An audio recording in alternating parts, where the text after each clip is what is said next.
Good evening everyone. आवाज आ रही है मेरी सभी को?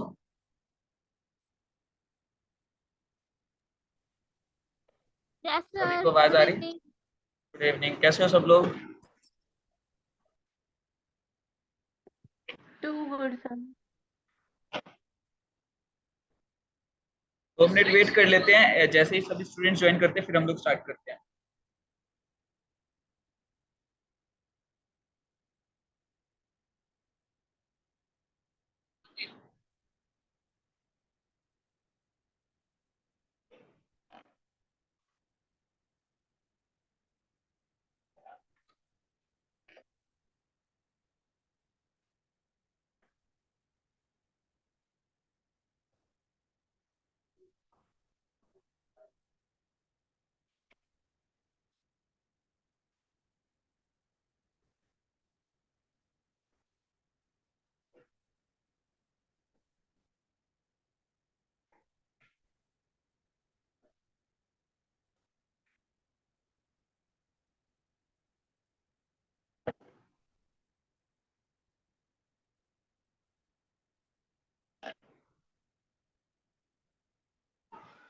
ओके, तो स्टार्ट करें फिर।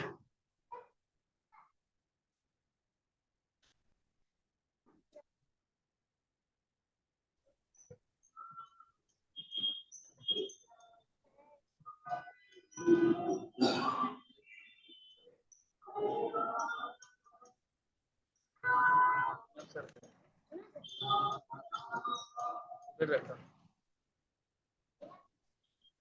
रखो वही रखो। लास्ट सेशन में क्या कुछ हुआ था भाई हमारा? डोमेन्स के बारे में हो गई थी ना हमारी सारी जो हमने डोमेन्स के बारे में पढ़ लिया था। हाँ जी सर। यस सर, डोमेन के बारे में पढ़ लिया था। ओके, समझ आ गया था सभी को? कल किसका डाउट था, जानवी या फिर आई थिंक किसका था? जानवी तुम्हारा था या तुम्हारी सिस्टर का था कि बहुत फास्ट हो रहा है? सर मेरा था। हो गया फिर क्लियर? नहीं हुआ सर। तो पूछा भी नहीं? मैंने आपको बोला था पूछ सर लेना आपने मुझसे। बोला था ना कि मैंने कि कल के सेशन में मैं क्लास में ही बता दूंगा। मैंने ये बात बोली थी कि या तो आप ऑफिस टाइम में मेरे को कॉल कर लेना 9 to 6 में, नहीं तो क्लास के बाद कॉल कर लेना। ये भी चलिए, बोला था कि हाँ बहन की क्लास के टाइम पे मैं समझा दूंगा। ओके चलो फिर एक काम करते हैं, थोड़ा सा रिपीट कर लेते हैं फिर अगर करना है तो। ठीक है, तो जल्दी जल्दी एक क्विक रिवीजन कर लेते हैं। तो कहाँ से क्या चीज समझ नहीं आई थी इशिका, वो बताइए मुझे, मैं उसी हिसाब से अभी जो है रिपीट कर दूंगा एक बार। सर आप जो भी चीज करवाते हो ना उस वे से करवाओ, क्योंकि हमने डिजिटल मार्केटिंग का कुछ भी नहीं पढ़ रखा। और जो बाकी कोई बच्चे इशू नहीं हाँ है जी हाँ जी उसी। करते हैं ना, उन्होंने ना पहले से पढ़ रखा है डिजिटल मार्केटिंग का। अच्छा, उन्होंने उन्होंने कहाँ से कॉलेज में पढ़ा यानी हुआ कि है? पहले कोर्स हो रखा था, पहले कॉलेज में कोर्स हुआ था तो उन्होंने वहां से पढ़ा है। और सर हम में से ओके बहुत से बच्चे ऐसे हैं जिन्होंने बिल्कुल भी डिजिटल मार्केटिंग का नहीं पता उन्हें। ओके, किस किस स्टूडेंट ने भाई पढ़ा हुआ है यहाँ पे डीएम का? डीएम का किस किस ने पढ़ा हुआ है?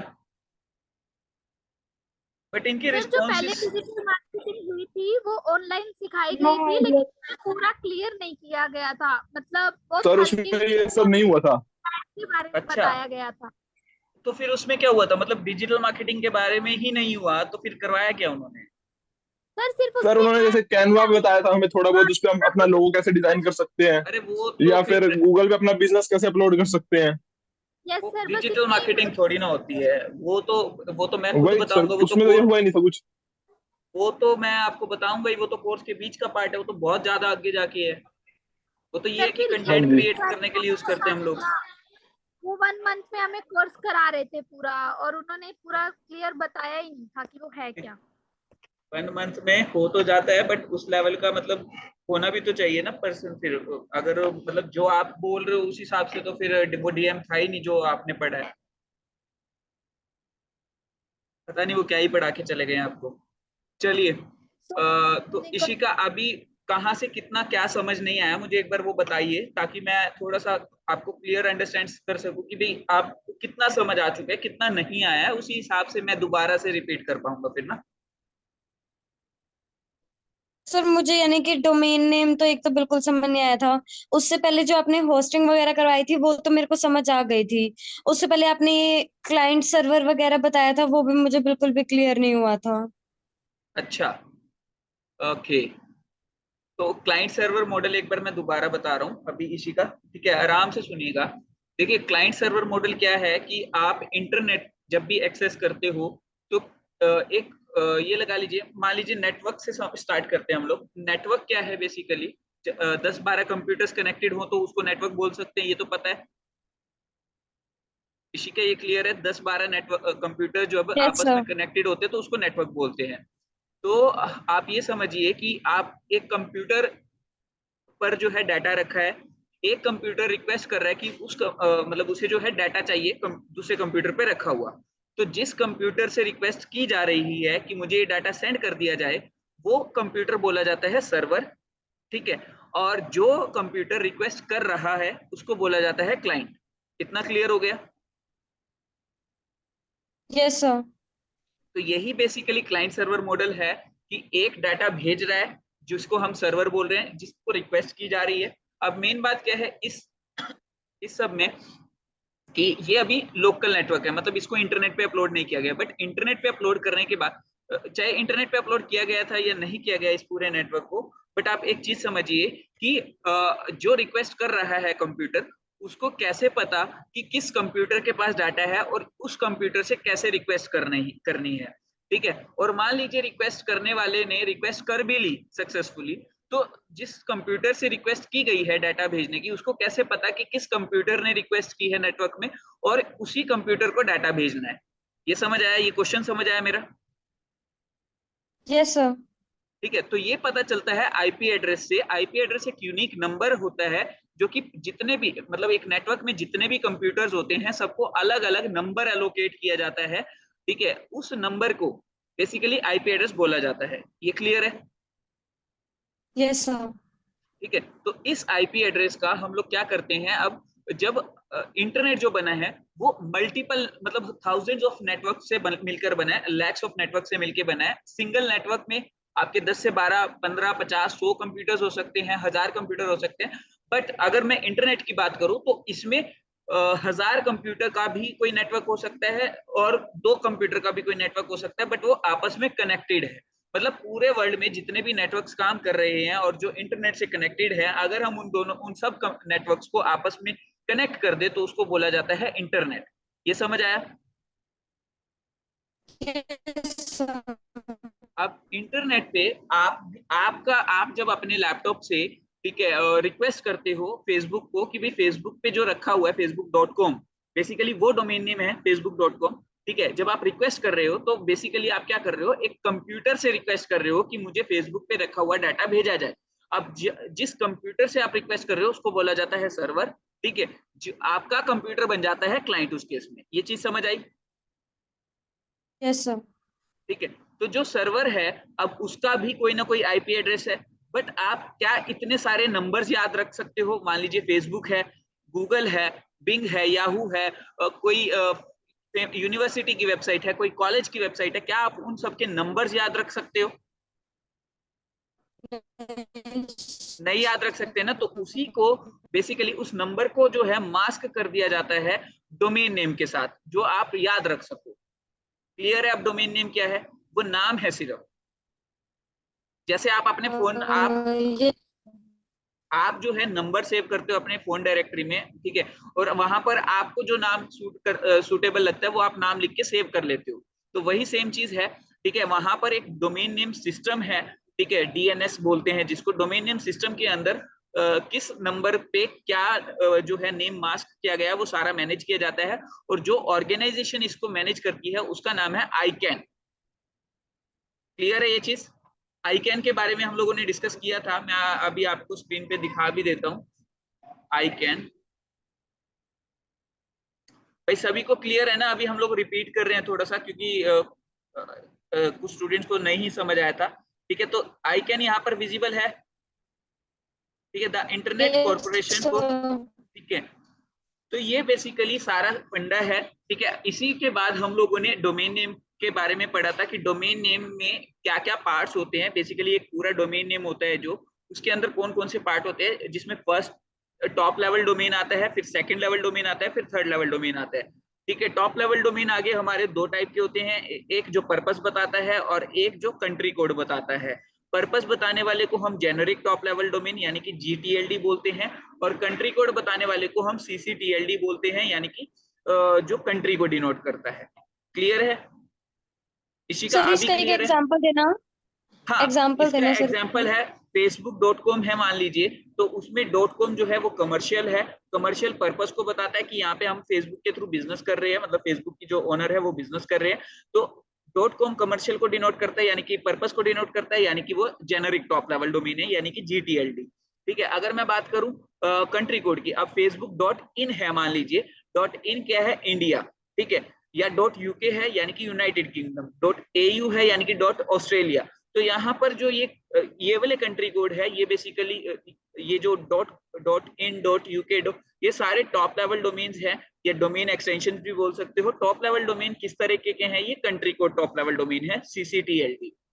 क्लियर है शिका? सर ये top level domain, mid level domain, ये होता क्या है? सेकंड लेवल डोमेन देखिए टॉप का लेवल क्या डोमेन, मतलब होता top level domain basically domain extensions है जो आप सिलेक्ट करते हो अपने पर्पस या अपनी कंट्री के या अपनी लोकेशन के अकॉर्डिंग, कि आपको क्या टॉप लेवल डोमेन रखना चाहिए, ठीक है। अगर आप बिजनेस स्टार्ट कर रहे हो, आपने डोमेन नेम परचेज करना है, अभी हम लोग देखेंगे कि कैसे परचेज करते हैं, वो कल भी देखा था वैसे हमने, ठीक है। तो जब भी आप डोमेन नेम परचेज करोगे उससे पहले आपको डोमेन नेम सोचना पड़ेगा। मान लीजिए आपने बिजनेस दुकान तो खोल ली, ठीक है, अब दुकान खोली, उसके साथ साथ आप अपना ऑनलाइन भी उस दुकान को लेकर जाना चाह रहे हो, तो आप ये समझ लीजिए जैसे आपका एक एड्रेस है दुकान का, ऑफलाइन एड्रेस है, वैसे ही आप दुकान का ऑनलाइन एड्रेस दे रहे हो। ऑनलाइन एड्रेस के लिए आप डोमेन नेम को कंसीडर करते हो कि डोमेन नेम क्या होगा। अब डोमेन नेम बेसिकली क्या है, यहाँ पर आपके तीन पार्ट्स में डिवाइड रहता है डोमेन नेम आपका, ठीक है। मैं आपको नोटपैड ओपन करके दिखा देता हूँ एक सेकंड, ठीक है। स्क्रीन विजिबल है ना सभी को? ठीक है। सो मान लीजिए यहाँ पर www.facebook.com, ठीक है, और www.facebook.in, ठीक है। तो ये बेसिकली आपका दुकान का नाम है facebook.com, ठीक है, ऑनलाइन में, ठीक है। तो यहाँ पर ये समझिए कि आपने जो है यहाँ दुकान का जो है एड्रेस जो है ले लिया है, एक तरीके से एड्रेस जो है बुक कर लिया है। ये वाला एड्रेस और ये वाला एड्रेस दोनों अलग अलग एड्रेसेस हैं, दोनों डोमेन नेम अलग अलग हैं, एक डोमेन नेम कंसीडर नहीं करोगे इसको आप लोग, ठीक है। ये बेसिकली कमर्शियल को डिनोट करता है, ये बेसिकली इंडिया को डिनोट करता है। अब क्लियर है इशिका? सर मुझे क्लियर ये है? अभी भी क्लियर नहीं हुआ कि top level domain, second level domain, ये सिर्फ मतलब ये क्यों याद बोलते हैं रखने यहाँ की पे? चीज है, इसका मीनिंग समझने की जरूरत नहीं है। ये समझ लीजिए कि .com .in जो है आप सिर्फ सिलेक्ट करते हो, आप खुद का नहीं बनाते हो। मतलब आपका जो, ये समझ लीजिए, या तो अगर आपका आप अपनी पर्पस को डिनोट करना चाह रहे हो अपने नाम से, ठीक है, ऑनलाइन इंडस्ट्री में, तो आप .com ले लोगे, मतलब अगर ऑर्गेनाइजेशन है आपकी तो .org ले लोगे, अगर आपका जो है नेटवर्क है तो .net ले लोगे, ठीक है। और यहाँ पर अगर आप कंट्री दिखाना चाह रहे हो कि किस कंट्री में आप बिजनेस कर रहे हो, तो .in .uk ये वाला सिलेक्ट कर लोगे, ये सिलेक्शन है बस, ठीक है। अगर आपको नाम बनाना है तो यहाँ पर सेकंड लेवल डोमेन में आप अपने नाम सोचते हो कि आपको नाम रखना क्या है। मान लीजिए आप क्या करते हो, ishika.com नाम से एक वेबसाइट बनाते हो जिसपे आप एज अ डिजिटल मार्केटर अपनी जो है वेबसाइट बनाओगे पूरी की पूरी, और अपने आप को as a digital marketer represent करोगे, जहां पर लोग आपसे कॉन्टेक्ट करें, आपको जो है वहां पे बिजनेस मिले। जैसे आपकी ऑफलाइन दुकान में बिजनेस मिलता है वैसे ही ऑनलाइन दुकान पे भी बिजनेस मिलेगा आपको। क्लियर है इशिका? क्लियर है? हाँ जी अनुज। क्लियर है। सर हमें डोमेन नेम परचेज ही क्यों करने पड़ते हैं? हम अपनी तरफ से कुछ लिख भी तो देखिए सकते हैं। डोमेन नेम परचेज इसलिए करने पड़ते हैं क्योंकि डोमेन नेम रजिस्ट्रार्स हैं बेसिकली, ठीक है। अभी मैंने आपको बताया है आईकैन ऑर्गेनाइजेशन इसको संभालती है, तो ऑब्वियस सी बात है कि आपको वहां पर रजिस्ट्रेशन करवाना पड़ता है। आप बना भी सकते हो खुद का, ठीक है, लेकिन आपको बहुत ज्यादा एक्सपेंस करना पड़ता है जो कि अफोर्डेबल नहीं है। तो सजेस्टिबल यही रहता है कि आप जो है सिर्फ सिलेक्ट करो और आप परचेज कर लो वहां पे, ठीक है। तो यहाँ पर आपको परचेजिंग के लिए बहुत सारे जो है रजिस्ट्रार्स मिलेंगे, ठीक है, जिसमें से गोडैडी, ठीक है। आप चाहे तो अपना भी बेच सकते हो। भाई एलविश यादव कौन है ये अब? हाँ जी एलविश, हैंड रेज किया आपने। सर टाइम पास है। टाइम पास है यार, मतलब क्या ही दुश्मनी है इनको, पढ़ने क्यों नहीं दे रहे? फिर मैं रिमूव कर दूं ना इसको, एलविश को रिमूव कर दूं, या बोलना है किसी ने कि भाई कौन है? चलिए भाई इसका सिस्टम उखाड़ के फेंकते हैं फिर, ठीक है। सर कल आपने प्रीमियम डोमेन नेम बताया था, एक बार ये रिपीट कर दो। प्रीमियम डोमेन नेम आपको याद रखने की जरूरत नहीं है, वो बस बेसिक नॉलेज के लिए बताया था। प्रीमियम डोमेन नेम्स वो नेम्स होते हैं, जैसे एक प्रीमियम नंबर प्लेट लगा लीजिए, प्रीमियम फोन नंबर लगा लीजिए, वीआईपी जिसको हम बोलते हैं, वो नेम्स होते हैं जो बहुत कॉस्टली मिलते हैं आपको, ये लगा लीजिए बस, ठीक है। और एक आपने कहा था कि एमपीएनआरसी की केस स्टडी एमपीएनआरसी देख के लें। ऊपर केस स्टडी आप देख सकते हो यूट्यूब पे कि एक्चुअल में ये क्या चीज थी क्या नहीं थी, तो इसके बारे में आपको एक केस स्टडी मैं अलग से भी रख दूंगा, कोई इशू नहीं है। अभी के लिए हम लोगों को ये चीज समझ आ गई, तो डोमेन नेम बाय करने पे चले कि कैसे बाय करना है। Yes sir sir. Domain expire भी होते हैं? क्या कह रहे हो? डोमेन नेम एक्सपायर भी होते हैं? हाँ, एक्सपायर्ड डोमेन नेम नाम की भी का भी एक कंसेप्ट होता है। आपको देखिए, पहली चीज डोमेन नेम आप परचेज करोगे तो हर साल आपको रिन्यू करवाना पड़ेगा, या आप 5-6 साल के लिए एक साथ भी ले सकते हो, खर्चा कम आता है, ठीक है। जब आपको उम्मीद हो कि 5-6 साल आपको बिजनेस करना है सेम नेम से, ठीक है, तो आप 5-6 साल के लिए भी बुक करवा सकते हो, ओके। और अगर आप रिन्यू करवाना भूल जाते हो तो वो एक्सपायर भी होते हैं डोमेन नेम। फिर वो सेल हो जाते हैं एक्सपायर्ड वाले? एक्सपायर्ड डोमेन की बहुत बड़ी इंडस्ट्री है। एक्सपायर्ड डोमेन नेम बहुत ज्यादा इफेक्टिव रहते हैं। एमपीएनआरसी की जब केस स्टडी करोगे तो वो एक्सपायर्ड डोमेन के ऊपर ही है पूरी की पूरी केस स्टडी, ठीक है। तो इसके बारे में डीपली बाद में पढ़ेंगे, टेंशन मत लीजिए, आप मेरे को बस याद दिला दीजिएगा। Okay sir.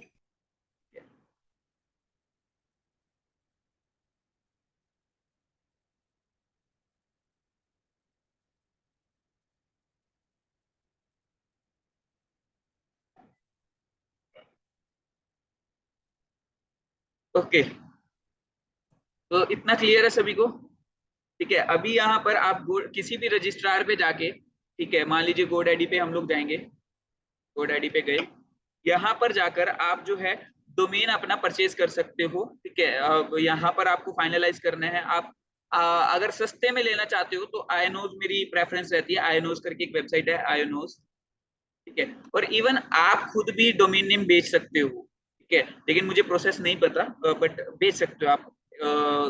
काफी सारे, मेरा एक फ्रेंड है वो बेचता है बेसिकली, ठीक है। तो यहाँ पर आयनोज पे आप जाओगे तो यहाँ पर जो है आप सर्च करिए, देखिए $5, $5.10 जो है 1 साल का मिल रहा है आपको .com, ठीक है, और .in आपको $1 में मिल जाएगा पर ईयर का, ठीक है। यहाँ पर मान लीजिए मैंने किया फॉर एग्जाम्पल कसक बजाज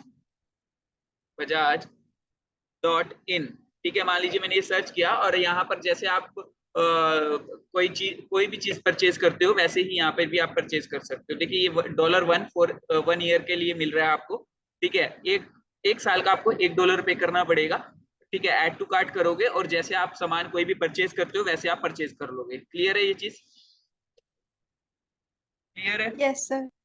ठीक है, डोमेन नेम आप कहीं से भी परचेज कर लेना, बट होस्टिंग जो है वो मैटर करेगी। तो होस्टिंग जो है मैं आपको बाद में बताऊंगा कि हमें होस्टिंग कहाँ से खरीदनी है। ठीक है, अभी जो है डोमेन नेम आपको खरीदना आ गया है। ठीक है, तो अभी हम लोग होस्टिंग पे चले। अब तो फास्ट नहीं लग रहा भाई किसी को? अब तो फास्ट नहीं लग रहा? No sir. ओके, चलिए ठीक है। तो अभी जो है यहाँ पर हमारा डोमेन नेम बुक हो गया है फॉर एग्जांपल। देखिए अब हम लोग चलते हैं होस्टिंग के ऊपर। अभी होस्टिंग के लिए हम लोग क्या करेंगे, कोड आईडी पर जाएंगे। अभी के लिए फॉर एग्जांपल मैं आपको बस दिखाना चाह रहा हूँ कि कितने टाइप की होस्टिंग आपको मिल सकती है। ठीक है, अब देखिए जब आप स्टार्टिंग स्टेज पे हो तो आप होस्टिंग शेयर्ड वाली लेते हो। शेयर्ड का मतलब क्या होता है कि देखिए मैंने आपको बताया है कि आप वर्चुअल सर्वर या वर्चुअल कंप्यूटर जिसको बोल रहे हैं हम लोग, खरीदते हो, बाय करते हो। ठीक है, ये चीज तो क्लियर है ना कि वर्चुअल सर्वर आप खरीद रहे हो या वर्चुअल कंप्यूटर आप खरीद रहे हो। ठीक है, अपनी वेबसाइट को होस्ट यस करने सर। के लिए। अब देखिए वर्चुअल सर्वर या वर्चुअल होस्टिंग जब खरीदोगे, ठीक है, तो दो चीजें होती हैं उसमें। या तो आपको ऐसा वर्चुअल सर्वर मिलेगा जिसपे और बहुत सारे लोग काम कर रहे हैं, मतलब शेयर्ड जिसको बोलते हैं। तो अभी जब आपकी वेबसाइट छोटी होती है या जब आप इनिशियल स्टेज पे होते हो तो आप क्या करते हो, आप बेसिकली शेयर्ड होस्टिंग लेकर काम करते हो। ठीक है, शेयर्ड होस्टिंग आप जब लोगे तो आप जो है वो सस्ते में मिल जाएगी। ठीक है, आप उस पे भी 10 या 100 वेबसाइट का प्लान ले सकते हो। मान लीजिए आप जो है वेबसाइट डेवलपमेंट शुरू करोगे इस कोर्स के बाद, या फिर अभी मान लीजिए अगले हफ्ते से, ठीक है, वेबसाइट डेवलपमेंट का काम शुरू करते हो या 2 हफ्ते के बाद वेबसाइट डेवलपमेंट का काम शुरू करते हो, तो आपको मान लीजिए फर्स्ट क्लाइंट मिल जाता है। तो अब फर्स्ट क्लाइंट से आप ये लगा लीजिए 5 से 10 हजार रुपए चार्ज करते हो। ठीक है, इनिशियल लेवल पे आपको पोर्टफोलियो बिल्डिंग भी करनी है। तो मान लीजिए 10 हजार रुपए आपने चार्ज किया। 10 हजार रुपए में से आप ट्राई कीजिए कि अगर आप खुद डोमेन और होस्टिंग परचेज कर रहे हो क्लाइंट के बिहाफ पे, तो डोमेन आप जो है होस्टिंग ऐसी परचेज कीजिए जो कि 10 या 50 या 100 वेबसाइट बनाने का आपको ऑप्शन दे दे। मतलब आप 100 क्लाइंट्स को एक ही वेबसाइट पे एक ही होस्टिंग के अंदर होस्ट कर सको। ठीक है, अब इससे बेनिफिट क्या होगा, देखिए अब जब आप 100 वेबसाइट बना के दे सकते हो, अब मान लीजिए आपने एक क्लाइंट से, अब ये जो 100 होस्टिंग वाला प्लान है ये मैंने अभी रिसेंटली परचेज करवाया है। जिनको वेबसाइट का प्रोजेक्ट मिला था, ठीक है, उनको मैंने परचेज करवाया है 3100 रुपए में। ठीक है, यानी कि 5000 जो एडवांस आया था उसमें से 3000 उन्होंने खर्च किया होस्टिंग और डोमेन लेने में। ठीक है, 3100 रुपए में उनको एक साल के लिए 100 वेबसाइट बनाने वाला एक सर्वर मिल गया जिसपे वो 100 वेबसाइट्स बना सकते हैं। ठीक है, और एक डोमेन नेम फ्री मिला। ठीक है, तो यानी कि ये उनका टोटल एक्सपेंस था, बाकी का उनका प्रॉफिट है जो भी है 15,000 रुपए में से। ठीक है, तो आप भी इस तरीके का काम कर सकते हो। अब 100 वेबसाइट बनाने की अथॉरिटी अगर आपको मिल रही है और आप 1,000 रुपए भी एक क्लाइंट से चार्ज कर रहे हो एक वेबसाइट बना, मतलब एक वेबसाइट की होस्टिंग के लिए, तो आप खुद सोचिए 100 क्लाइंट्स अगर आप सर्व कर लेते हो तो आप 1,00,000 रुपए के प्रॉफिट तो वैसे ही बुक कर सकते हो। क्लियर है यहाँ पे? सर जो हम ये होस्टिंग परचेज करेंगे वो शेयर्ड होस्टिंग में खरीदेंगे या इंडिविजुअल पे? शेयर्ड खरीदते हो आप लोग। शेयर्ड में भी आपको लिमिटेशंस दी जाती है कि 10 वेबसाइट्स बना सकोगे, 100 वेबसाइट्स बना पाओगे। तो मैंने जो अभी परचेज करवाई है वो 100 वेबसाइट्स वाली करवाई है। ठीक है, ओके सर। हाँ, तो अभी गोडैडी पे चलते हैं, प्लान्स देखते हैं इनके जरा। ठीक है, क्योंकि गोडैडी से नहीं ली हम लोगों ने, मैं आपको बताऊंगा कहाँ से लेनी है, वो ज्यादा बेस्ट रहेगी आपके लिए। ठीक है, अब मान लीजिए आपने होस्टिंग पे गए, यहाँ पर होस्टिंग। ठीक है, तो होस्टिंग पे आपको जो है वेब होस्टिंग प्लस ये काफी सारे जो है इनके प्लान मिल रहे हैं। अब देखिए होस्टिंग ये वाली है। ठीक है, अगर आपको सर्वर लेना है, वर्चुअल प्राइवेट सर्वर, ये कब लेते हो, मान लीजिए आपकी बहुत बड़ी वेबसाइट बन चुकी है और आपको एक सर्वर सेटअप करने की जरूरत है, और आप जो है सर्वर की सिक्योरिटी